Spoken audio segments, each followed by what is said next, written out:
What's up, everybody? My name is Scott Waters. Welcome to Left to Metal.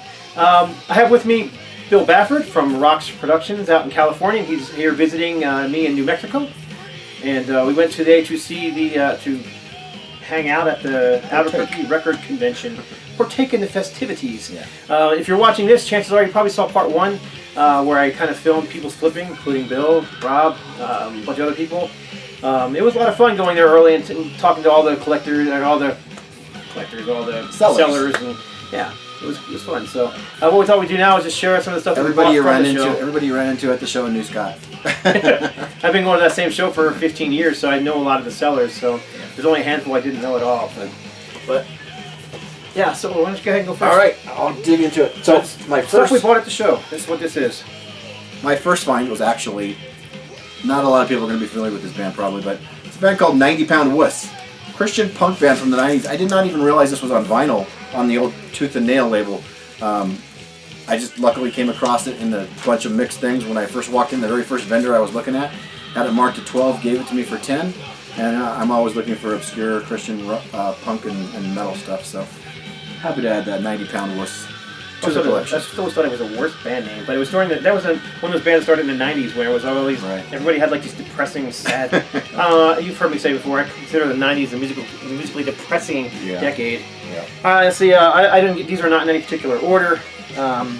This is some stuff that I picked up there as well. This is one of the last ones I actually picked up. The Great Cat, Worship Me or Die. Wow, I didn't even see you pick that one up. That's cool. And the Great Cat is, I don't know if anybody's subscribed to her on Facebook, but I am subscribed to her and constantly posting and promoting herself. Constant. Does she still tour? I think she still plays. I don't know if she tours. But anyhow, I had to grab this because I see her face every day on Facebook. I used to have this back in the day too. It's a very fast, fun record. Not exactly what's politically correct. Yeah. But anyhow, good stuff. Road Racer. And this is the most expensive album I picked up there. I spent $20 on it, so yeah. All right, I'll go into my non-metal phase real fast because I got these all three from the same seller for a few bucks each. I have a little bit of a Men at Work collection. I'm a closet Men at Work fan. I actually had this version of the album, Two Hearts, but this one was really in a lot better condition than mine, so I'm gonna switch out the inserts and kind of stuff. You can do that stuff too, right? Buy a better copy and sure, Frankenstein. That's what I call it, Frankenstein. Just make sure the numbers the VIN numbers line up so you don't have non-matching stuff. That same seller, I bought Billy Joel's Greatest Hits 2-album set for $5. What's wrong with Billy Joel? What's the name of his hard rock metal band before he was in solo artist? Attila? Yeah, I think that's what it was. Yeah. I have to find that one out. I remember hearing that one too much. And Petra. Never Say Die. Never Say Die. And I always love that cover. It's a great album too. I'm not a huge Petra fan, but that is a very good album. I kind of like the pre-John Schlitt stuff. Was this John Schlitt? I think it was pre-John Schlitt. That was pre him, I think. Yeah. Yep. Greg Volt's vocals. That's one I'm still missing. So I'll go next. This is one I picked up from Mike, the guy who runs the Albuquerque show. This needs a new sleeve. The sleeve is filthy. But I haven't. This is one of the few Stars records I didn't own. This is Stars. Do it with the lights on. Clear vinyl. There is no cover. The cover is just a slipcase in the back, and you can see through it. Obviously, being the clear vinyl. Kind of cool. You can see the pictures of the bandmates and the band members in there live.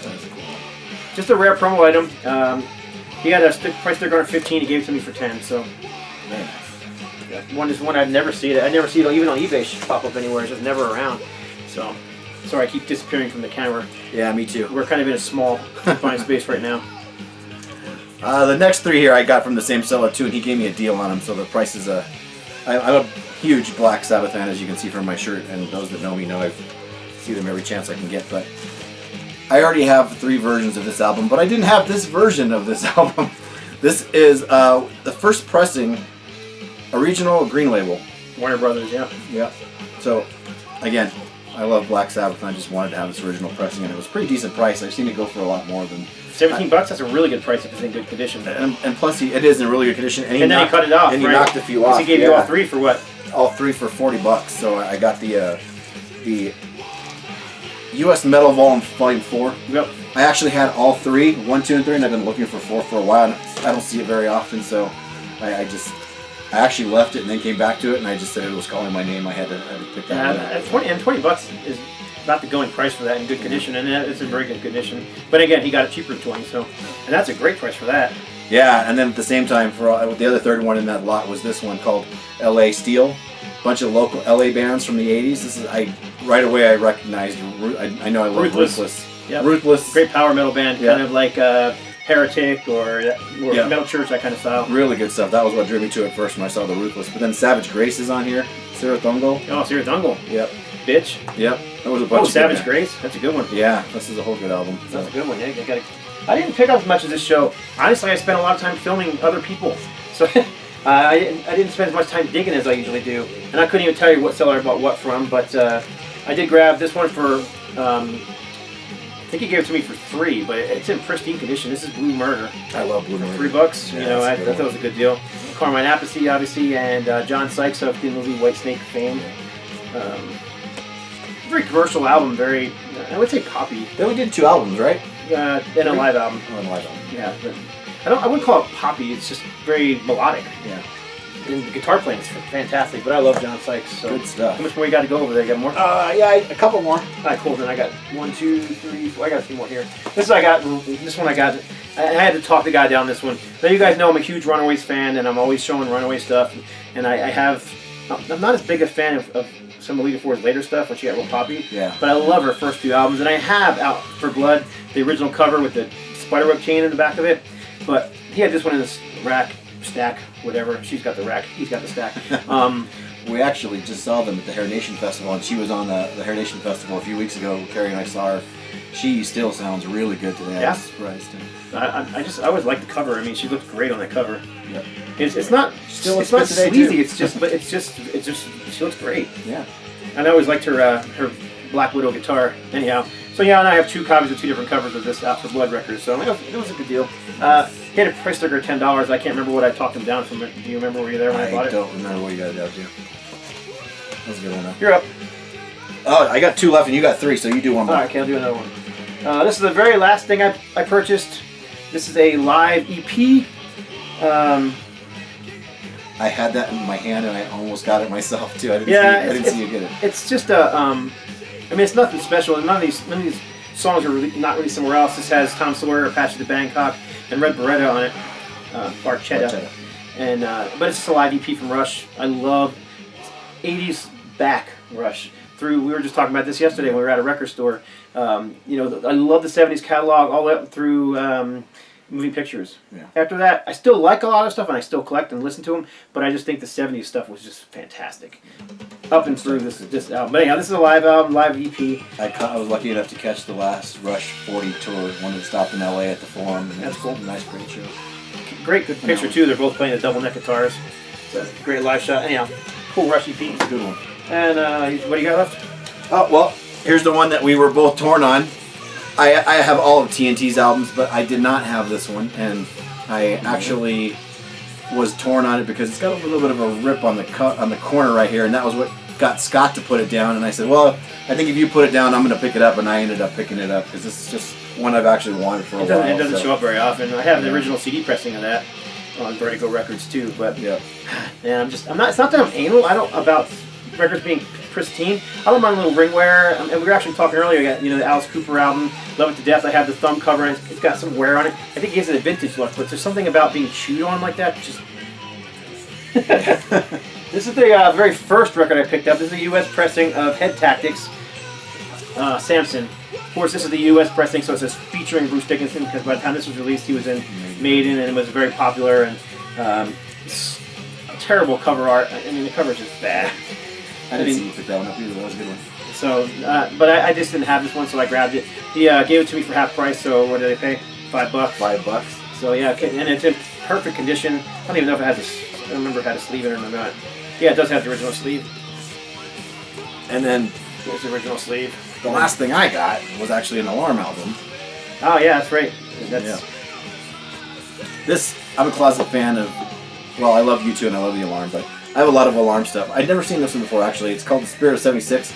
It was a 4-album set. I mean, 4 sides. What am I trying to say? 4 sides, 2-album set. There you go. Live at UCLA. And believe it or not, it was only $3.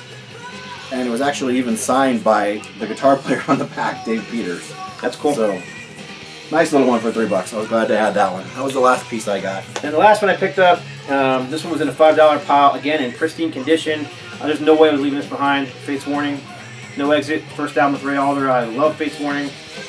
Yeah, I mean, the seller, everything he had was pristine condition, and the prices were great. So he had all the sleeves in there without the records, and it's not even a rip in it. And he had the records in a separate white sleeve. Metal Blade Records. I had to grab that for $5. I didn't even talk him down. I didn't even try. I just bought that one outright. So usually I always say, "Hey, will you give me a deal?" But that was already a steal. Yeah. So I always love the photos inside of that one. So anyhow, Fates Warning. So that's what we picked up. Not as much as I usually pick up at one of those shows, but like I said, I spent a lot of time hey, this is filming, and this is my first time in Albuquerque. First time seeing the record show. I'll have to come back again. the Albuquerque Record Show. I don't know if you guys go to record shows or not, but you guys watching, but it's a very large show. There's a lot of people there, and it's a good sized hall. Yeah, it was filled. It was pretty packed. When they opened the doors at from 8 until we left it. It was nonstop. Yeah, 10 couldn't o'clock, even walk 10:30. through the aisles. Yeah, it was packed. Yeah. But there was a lot of sellers there. I mean, there was a lot of people selling metal. There's almost every seller had a metal section. Yeah. There was a lot of jazz. Of course, there was a lot of the classic rock and all the stuff you always see there. But if you're into jazz, there was tons of Elvis guys there selling just I've seen quite a few Elvis everywhere. So I mean, I know some of you guys who watch, like the Elvis Collector who watched my channel, you would have loved it because there was just Elvis stuff everywhere. There was a lot of Halloween and Christmas stuff out because we're getting that time of year. That time of year. So anyhow, that's what we picked up. Hope you enjoyed this video. Thanks for watching. Check out Rox Productions, roxproductions.com. That's Bill's label and his distribution. And you should plug our newest album, Amos, right there that just came out. Where is it? I saw it. It was on your table there somewhere. I don't know. Just here, it's right here. I got it. Hang on. Newest off the press. The latest release. It's not even probably out yet, or is it? Just coming out next week.